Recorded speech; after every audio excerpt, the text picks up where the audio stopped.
The Meridian Research Station hung silent against the backdrop of Jupiter's swirling storms, its sleek solar arrays gleaming in the distant sunlight. Dr. Sarah Chen watched through the observation deck's reinforced windows as another mysterious energy signature appeared on their long-range scanners. These anomalous readings had been occurring with increasing frequency over the past week, but this one was different, stronger, more focused. Dr. Chen, you need to see this.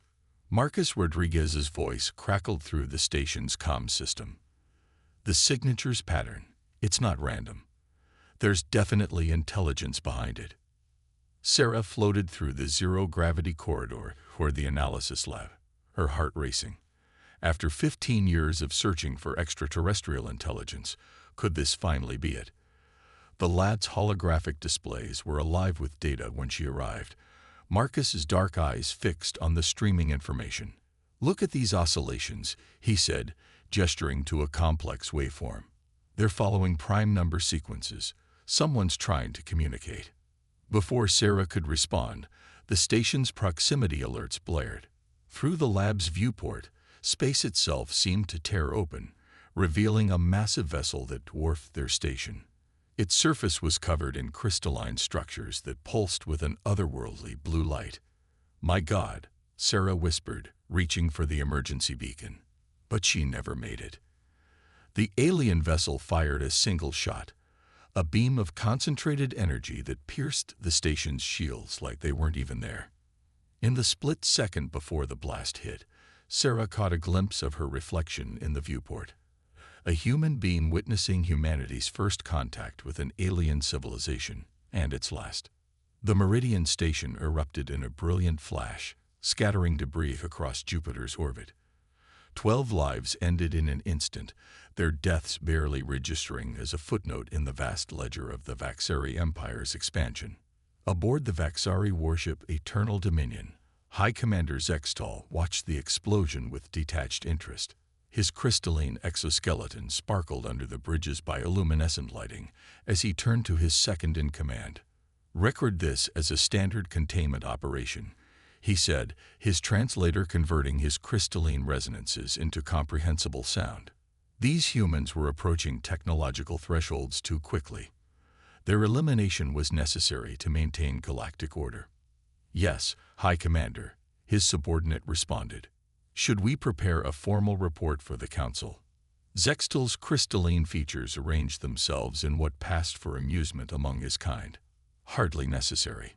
This species barely achieved rudimentary spaceflight. They're centuries away from being worth the Council's attention." The Eternal Dominion turned away from Jupiter, preparing to return to hyperspace. None of its crew bothered to monitor Earth's communications, dismissing the primitive radio waves as insignificant background noise. They didn't notice when all civilian channels went silent. They didn't detect the sudden surge in encrypted military transmissions, and they certainly didn't recognize the significance when, within hours of the Meridian's destruction, every major power on Earth unanimously agreed to a single course of action for the first time in human history. In Washington, D.C., General Amanda Hayes stood before the hastily assembled Joint Chiefs, her expression carved from stone. The room was silent as they watched the final transmission from the Meridian Station play out on the screens before them. 12 people, she said quietly. 12 of our best and brightest, murdered without provocation or warning. She turned to face the assembled military leaders. But these aliens made 3 critical mistakes. First, they let us see them. Second, they showed us their weapons technology in action. And third, her eyes hardened, they gave us a reason.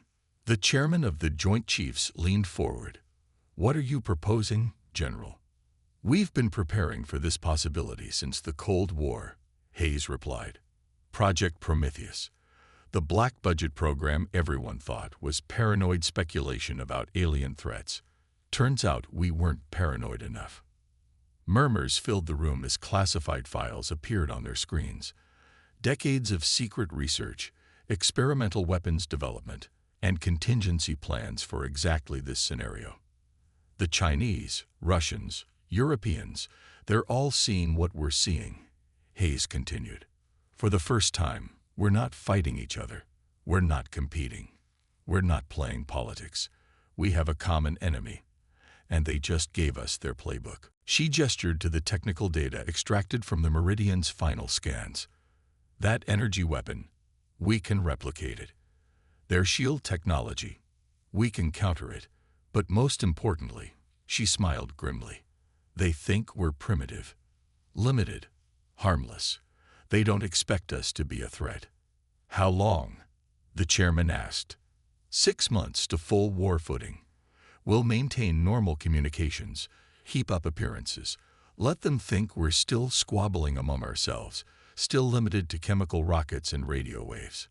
Meanwhile, every factory, every lab, every resource we have goes into preparation.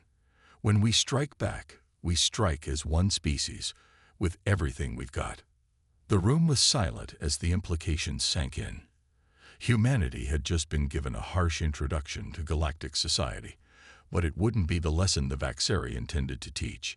Instead of cowering, instead of accepting their place as a primitive species to be culled at will, humanity would show the galaxy exactly what happened when you backed an intelligent, resourceful, and now unified species into a corner. In the months that followed, the surface of human civilization appeared unchanged. News channels reported on celebrities and sports. Politicians debated mundane policies. Social media buzzed with the usual trends and memes. But beneath this carefully maintained veneer, humanity was transforming itself into something the Vaxeri couldn't possibly expect. Deep beneath the Himalayan mountains, engineers worked tirelessly to reverse engineer the energy signature of the Vaxeri weapon. In hidden facilities across the Sahara, quantum computers processed the alien vessel's shield frequencies, and in orbit, disguised as communication satellites, the first of humanity's true warships took shape. The Vaxeri had killed 12 humans, thinking it would keep humanity in its place. Instead, they had sparked something unprecedented, a unified human race with a single purpose: to show the galaxy that humanity wouldn't just survive this attack. They would ensure that no alien empire would ever again mistake human restraint for weakness. As Sarah Chen's sister stared at her sibling's photo on the memorial wall being constructed in Geneva, she whispered a promise that echoed the sentiment of billions. They thought they were sending a message. They have no idea what kind of message they're about to receive in return. 6 months after the Meridian incident, High Commander Zextol found himself increasingly irritated by the constant diplomatic messages from Earth. The humans, despite their primitive status, had managed to decode the basic principles of interstellar communication faster than expected. Their messages were always the same: pleas for dialogue, requests for cultural exchange, expressions of peaceful intentions. Persistent vermin, Zextol muttered, his crystalline form casting prismatic shadows across his private chambers aboard the Eternal Dominion. Send the standard response. Remind them of their status as a pre-emergence civilization. His aide transmitted the message, adding it to the hundreds of similar exchanges that had occurred since their containment action. The humans' behavior followed predictable patterns: initial shock, fear, then desperate attempts at diplomacy. It was almost disappointing how typically primitive they were proving to be. What Zextol couldn't see was what lay beneath those diplomatic messages. Each transmission contained hidden patterns, complex codes that helped human scientists map the Vaxeri communication networks. Every response revealed more about their encryption protocols, their transmission methods, their technological foundations. Deep within a repurposed Cold War bunker beneath the Colorado Rockies, Dr. James Chen, Sarah's brother, decoded another set of Vaxeri transmissions. The wall of his office was covered with his sister's research notes, her final theories about quantum communication serving as the foundation for humanity's greatest technological leap forward. They're so arrogant they don't even bother changing their encryption keys, James said to General Hayes, who stood watching the data stream across his monitors. Every message they send us is like they're handing over their playbook. Hayes nodded, her silver hair catching the blue light from the screens. How close are we? James pulled up a complex diagram showing the structure of Vaxari shield technology. Their entire defensive system relies on crystalline resonance. They evolved from silicon-based life forms, so they built their technology around crystal harmonics. It's elegant, advanced, and has one fundamental weakness they never considered, which is they can't conceive of alternatives. Their biology, their technology, their entire civilization is built around crystalline structures. They literally cannot imagine other approaches. So when they look at us, they see primitives stuck in carbon-based biological and technological limitations. Hayes finished. How wrong are they? James smiled grimly. Remember how we reversed the effect of their energy weapon within weeks of the attack? That was just the beginning. We got something they've never seen before, something they can't predict or defend against. In orbit above Earth, disguised by sophisticated holographic technology, the first fleet of human warships was nearing completion. Unlike the crystalline architecture of Vaxari vessels, these ships were hybrids of organic and mechanical technology. Their hulls grown rather than built, neural networks merged with quantum computers. Admiral Sarah Wong walked through the curved corridors of the flagship Meridian's memory, her hand trailing along the living metal of the walls. The ship responded to her touch, subtle pulses of bioluminescence following her movement. This was humanity's answer to Vaxari technology, not an imitation, but an entirely different path of development. Status report, she commanded, entering the bridge. The neural interface embedded in her cortex connected her directly to the ship's systems, information flowing through her consciousness like a digital river. All systems nominal, Admiral, her XO reported. The quantum fold drive is stable, and the organic shield matrix is performing beyond expectations. We're ready. Wong nodded, watching as Earth rotated slowly beneath them. And the rest of the fleet. 300 ships, all reporting ready. The Chinese, Russian, and European battle groups are fully integrated with our systems. For the first time in human history, we have a truly unified command structure. Meanwhile, in the Vaxari Empire's capital system, the High Council received another report about Earth. The document was brief, dismissive. Humans continuing to develop along expected lines, no significant technological progress, still reliant on chemical rockets and radio communications. Council member Ixel, the youngest of the Vaxari leadership, felt a twinge of unease. Has anyone actually visited their system since the containment action? Why waste resources? Another council member responded. Our long-range monitoring shows exactly what we'd expect. Their space activities are limited to their orbital zone. Their transmissions are primitive, and their military capabilities are centuries behind ours. Ixel's crystalline form shifted in discomfort. And yet they managed to decode our communication protocols remarkably quickly. Simple pattern recognition, the High Commander dismissed. Even lower primates can manage that. The humans are behaving exactly as our models predicted, trying to join galactic society through diplomatic channels, knowing they're too weak to do otherwise. But Ixel couldn't shake his unease.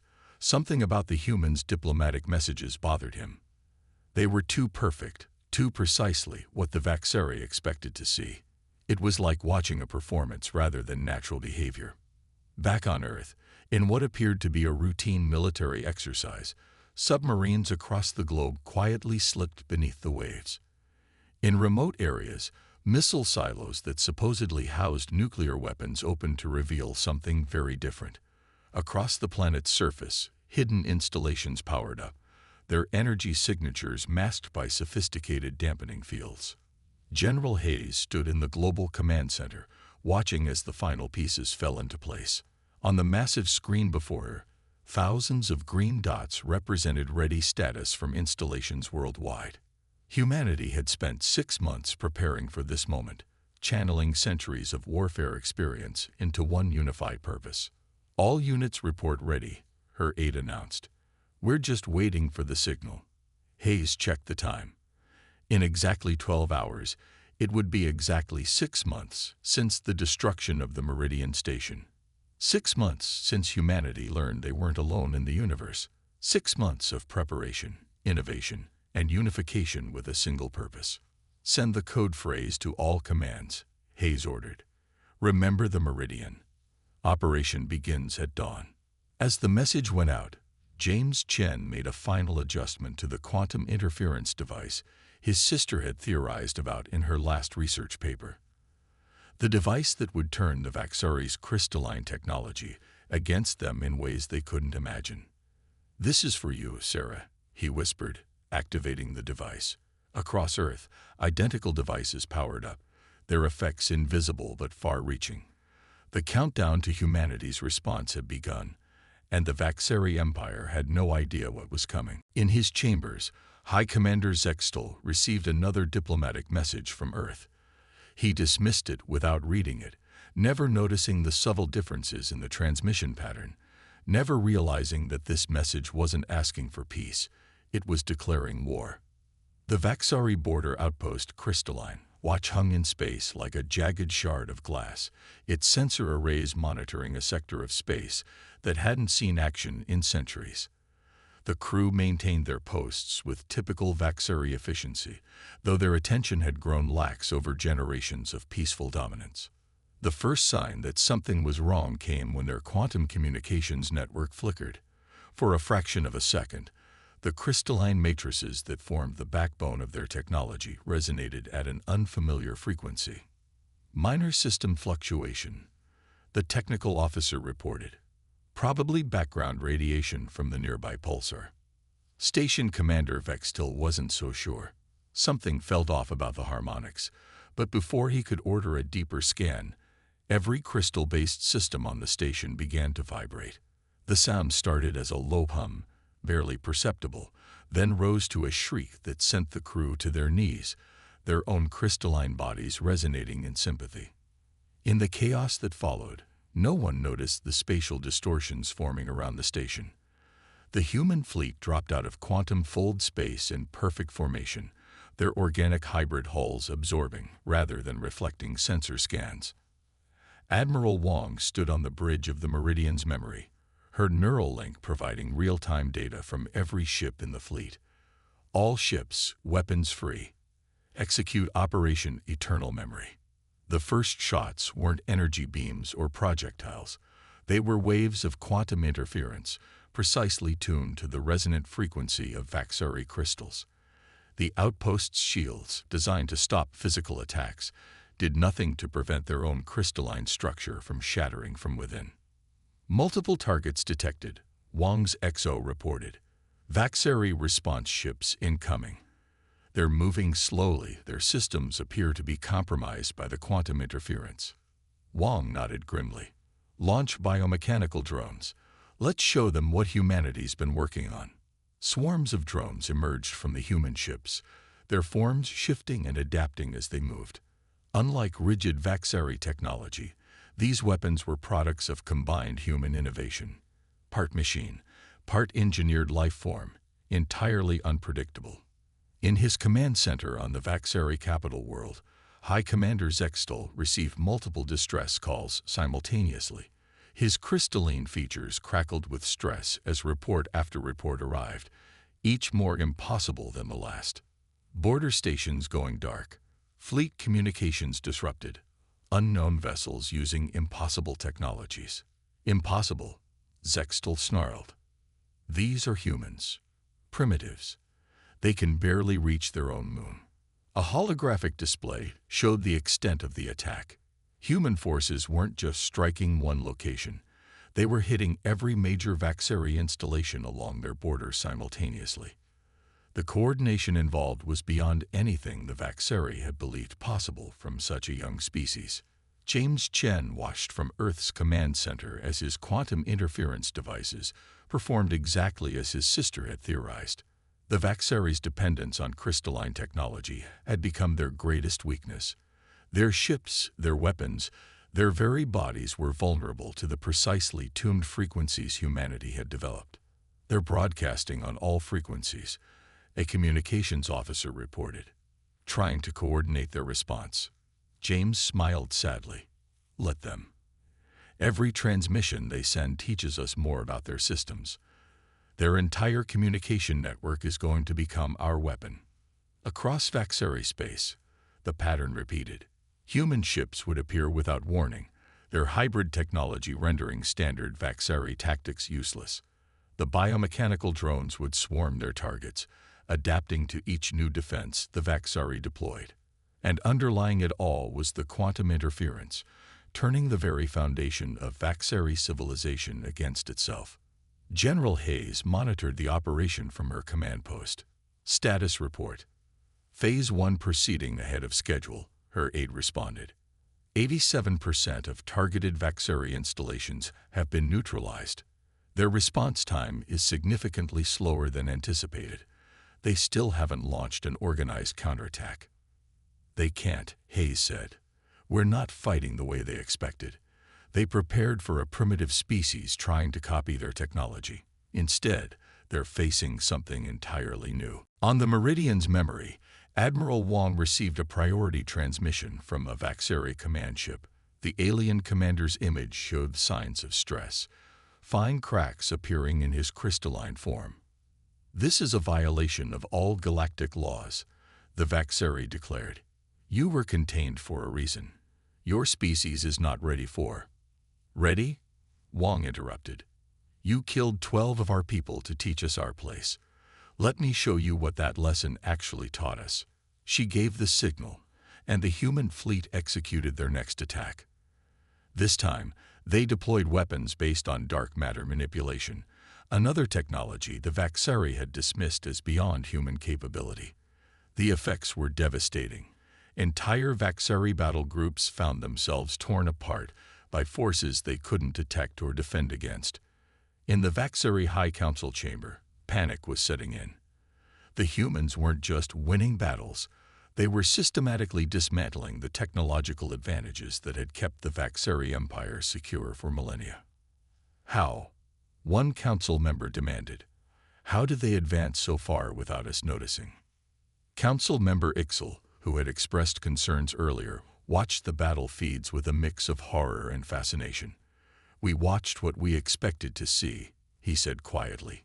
We were so convinced of our superiority that we never considered they might develop along a different path.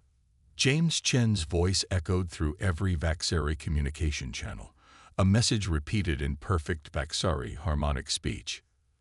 6 months ago, you killed 12 humans to keep us in our place. You thought we were primitive, limited, predictable. You thought wrong. This is humanity's response. Remember the Meridian. The message played on repeat as human forces pressed deeper into Vaxari space. Each battle revealed new human innovations, new combinations of technology and biology that the crystal-based Vaxari civilization had never imagined possible. They had expected humanity to take centuries to become a threat. Instead, humanity had taken their own evolutionary path, developing technologies that didn't just match Vaxari capabilities, they rendered them obsolete. As the first day of Operation Eternal Memory drew to a close, the Vaxari Empire faced a terrible reality. They hadn't contained a primitive species 6 months ago. They had awakened something far more dangerous, a species that could unify, adapt, and overcome any obstacle when properly motivated. And they had given humanity the ultimate motivation, revenge. 3 weeks into humanity's offensive, the Vaxari Empire was experiencing something it hadn't faced in 10,000 years. The real possibility of defeat. High Commander Zextal stood in the Imperial War Chamber, watching as another defensive line collapsed under human assault. His crystalline form had developed deep stress fractures, physical manifestations of the pressure he was under. They're not just beating us, he muttered, studying the tactical displays. They're taking us apart piece by piece. The humans had evolved their tactics beyond simple military strikes. Each attack targeted not just Vaxari military assets, but the very foundations of their society. Human quantum interference weapons had rendered vast swaths of Vaxari communication networks unusable. Their biomechanical drones had adapted to target specific frequencies that disrupted Vaxari crystalline technology at its most fundamental level. On the front lines, Admiral Wong directed the human fleet with surgical precision. The Meridian's memory had become a symbol of human vengeance, its hybrid organic-mechanical systems proving impossible for Vaxeri defenders to predict or counter. New tactical analysis incoming, her XO reported. The Vaxeri are attempting to adapt their shield frequencies. Wong smiled grimly. They still don't understand. They're trying to fight us the way they'd fight themselves. She opened a channel to the fleet. All ships, initiate protocol chaos. The human fleet suddenly split apart, each vessel executing seemingly random maneuvers. To Vaxeri sensors, it appeared as though the human ships were malfunctioning, their movements erratic and unstable. But this was humanity's latest innovation, a battle doctrine that embraced unpredictability as a weapon. James Chen watched from Earth Command as the battle unfolded. They're trying to find patterns in our movements, he explained to General Hayes. Their entire civilization is built on crystalline structures, ordered, symmetrical, predictable. They literally cannot comprehend a military force that operates on chaos theory. The results were devastating. Vaxeri targeting systems, designed to predict enemy movements based on logical patterns, failed completely. Their ships fired at where human vessels should have been, missing consistently as humanity's forces struck from impossible angles. In the Vaxeri High Council chamber, the first signs of societal collapse were becoming apparent. Council member Ixel watched as reports flooded in from across the empire. Colonial worlds were declaring independence, seeing the empire's weakness. Military units were refusing orders, their commanders unable to comprehend or counter human tactics. Our entire military doctrine is based on superiority through order, Ixel announced to the council. We assumed all advanced civilizations would develop along similar lines. But the humans, they've weaponized disorder itself. Deep in Vaxeri space, a group of colony worlds sent a dramatic message. They were surrendering to humanity. Not out of fear, but out of recognition. They had seen in human innovation and adaptability a path forward that their own rigid society could never provide. High Commander Zextel received the news of the defections with rage. Traitors. They would abandon 10,000 years of order for chaos. His aide, showing cracks in his own crystalline form, dared to respond. Sir, perhaps we should consider that our order has become stagnation. The humans aren't just defeating us militarily. They're showing our people alternatives we never imagined possible. The impact on Vaxeri society went beyond military defeats. Young Vaxeri began questioning the rigid hierarchies that had defined their civilization for millennia. Reports emerged of Vaxeri scientists attempting to replicate human technological innovations, breaking away from traditional crystalline engineering. Admiral Wong received another transmission from a Vaxeri commander, but this one was different from the earlier threats and demands. Your species has done the impossible, the commander said, his voice carrying harmonics of respect and fear. You haven't just beaten our weapons, you've shattered our certainties. That's what happens when you underestimate humanity, Wong replied. We don't just adapt to overcome challenges, we transform ourselves completely when we need to. On Earth, General Hayes reviewed the latest intelligence reports. The Vaxeri Empire was fracturing faster than anyone had predicted. Their rigid social structure, once a source of stability and strength, had become a fatal weakness when faced with a threat that operated outside their understanding. We're not just winning the war, Hayes observed. We're changing their entire civilization. The question is, do we push for total victory? Or do we offer them a chance to transform? James Chen studied the data flowing across his screens. They killed 12 of our people because they feared our potential. Now they're seeing exactly what that potential can do. He paused, thinking of his sister. But maybe the best revenge isn't destroying them. Maybe it's forcing them to evolve. In Vaxeri space, the signs of change were becoming impossible to ignore. Younger Vaxeri were deliberately inducing variations in their crystalline structures, trying to break free from the rigid patterns of their ancestors. Military units began experimenting with randomized tactics despite the psychological strain it caused them. High Commander Zextal watched his empire crumbling and finally understood the true magnitude of his error. They had attacked humanity not because humans were primitive, but because they were different. And in doing so, they had forced humanity to develop in ways the Vaxeri had never imagined possible. "We thought we were containing a threat," he said to an empty command room, his voice carrying harmonics of despair. "Instead, we created one. We forced them to surpass us in ways we couldn't even comprehend."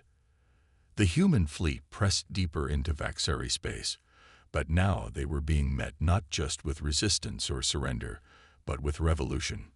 The rigid crystal structures of Vaxeri society were shattering, and in their place, something new was beginning to form, something that might eventually be capable of understanding and coexisting with the chaotic, adaptive force that humanity had proven to be. Admiral Wong stood on her bridge, watching as another Vaxeri battle group surrendered. "Send word to Earth Command," she ordered. "The breaking point has been reached. The Vaxeri Empire as we knew it has effectively ceased to exist. Now we decide what rises from the crystalline ashes." A year after the destruction of the Meridian Research Station, the galactic landscape had changed beyond recognition. The crystalline spires of the Vaxeri capital world no longer sparkled with rigid perfection. Instead, they bore the marks of transformation. New growths of crystal sprouted in chaotic patterns, reflecting the revolution in Vaxeri society. In the former High Council chamber, now repurposed as a diplomatic hall, Admiral Sarah Wong stood face to face with Council member Ixel. The young Vaxeri's form had changed dramatically, his crystalline structure now incorporating organic elements inspired by human hybrid technology. "The final peace terms have been accepted by all remaining Vaxeri worlds," Ixel announced, his voice carrying harmonics of both humility and hope. "The Empire is officially dissolved. In its place, we propose a confederation of independent worlds, with Earth holding a permanent seat on the governing council." Wong studied the transformed alien before her, and the reparations for the Meridian Station. As agreed, every family member of the 12 receives a star system of their choosing within former Vaxeri space. And Ixel's form shifted uncomfortably. "We request that the first joint human Vaxeri research installation be named in their honor." On Earth, in the memorial garden built to honor the Meridian crew, Dr. James Chen stood before his sister's hologram. The garden was unique, a fusion of human landscaping and Vaxeri crystal architecture, with 12 towers that caught the sunlight and broke it into patterns that danced across the ground. "You should see what we've achieved, Sarah," he said softly. "Your theories about quantum communications, they didn't just help us win the war. They're helping reshape an entire civilization." General Hayes approached quietly, her uniform now bearing the insignia of the New Earth Defense Force. "The latest reports from Vaxeri space are encouraging," she said. "Their younger generation is embracing change at an unprecedented rate. Some are even attempting to modify their crystalline biology to incorporate elements of human adaptability." James nodded, watching the light play through the memorial towers. "They thought killing 12 humans would prevent us from becoming a threat. Instead, they forced us to become something more than they could imagine." Throughout former Vaxeri space, the signs of transformation were everywhere. Hybrid technologies, combining crystalline precision with human adaptability, were revolutionizing everything from space travel to communication. Former Vaxeri colonies, freed from imperial control, were developing their own unique cultures, many deliberately incorporating human concepts of innovation and change. The Meridian's memory, now serving as humanity's flagship in the Joint Defense Fleet, received regular updates on these developments. Admiral Wong reviewed them from her bridge, accompanied by her new Vaxeri liaison officer, a young crystal being who had voluntarily fractured and regrown his form to better understand human unpredictability. The latest survey shows over 60% of former Vaxeri worlds have adopted hybrid governance systems, the liaison reported. "They're calling it the human revolution, The idea that strength comes not from rigid perfection, but from the ability to adapt and change. Wang remembered the early days of the war, when humanity's chaotic tactics had baffled Vaxari commanders. They thought our unpredictability was a weakness, she mused. They never understood that chaos contains its own kind of order. In what had once been High Commander Zextal's private sanctuary, now converted into a museum, visitors from across the galaxy came to learn from the Empire's fatal mistake. The centerpiece was a simple hologram showing the Meridian Station in its final moments, surrounded by displays detailing humanity's remarkable 6-month transformation from a pre-emergence civilization to a force that shattered an empire. Council member Ixel, now serving as the lead liaison between human and Vaxari societies, often guided important visitors through the museum. We thought we were gods, he would explain, playing with forces we understood. We thought our crystalline nature made us superior, unchanging, unbreakable. The humans showed us that true strength lies in the ability to break and reform, to shatter and grow anew.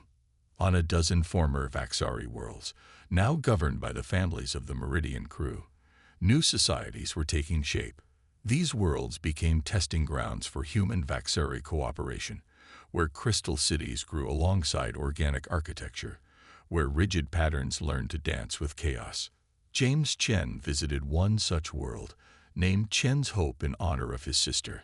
The planet's capital city was a breathtaking fusion of human and Vaxari engineering.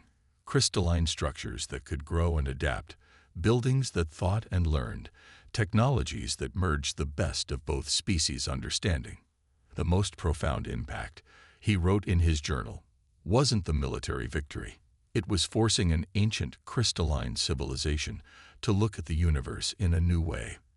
They killed 12 humans to prevent change, and in doing so, they caused more change than they could have imagined. As news of the transformation spread, other galactic civilizations took notice. The story of how humanity had not just defeated but transformed one of the oldest empires in known space became a cautionary tale. Species that had looked down on younger civilizations began to reassess their assumptions. Admiral Wang received regular intelligence reports about these shifting galactic politics. They're calling it the human factor, she told her crew. The idea that any species, no matter how young, might have the potential to revolutionize galactic society. In the new Galactic Council chambers, built on neutral ground between Earth and former Vaxari space, representatives from dozens of species gathered to discuss the changed reality. The human delegates sat among them, not as newcomers to be tolerated, but as equals to be respected, perhaps even feared. The destruction of the Meridian Station was meant to be a footnote in imperial records. James Chen addressed the council. Instead, it became the catalyst for a revolution that no one, human or Vaxari, could have predicted. 12 lives ended, and in response, humanity showed the galaxy that the most dangerous thing you can do is underestimate a species' potential for change. The message spread across the stars. Humanity had arrived on the galactic stage, not through gradual acceptance, but through a devastating demonstration of their potential. They had taken the loss of 12 lives and turned it into a force that reshaping galactic civilization. The price of arrogance had been an empire, and the lesson would echo through the cosmos for generations to come.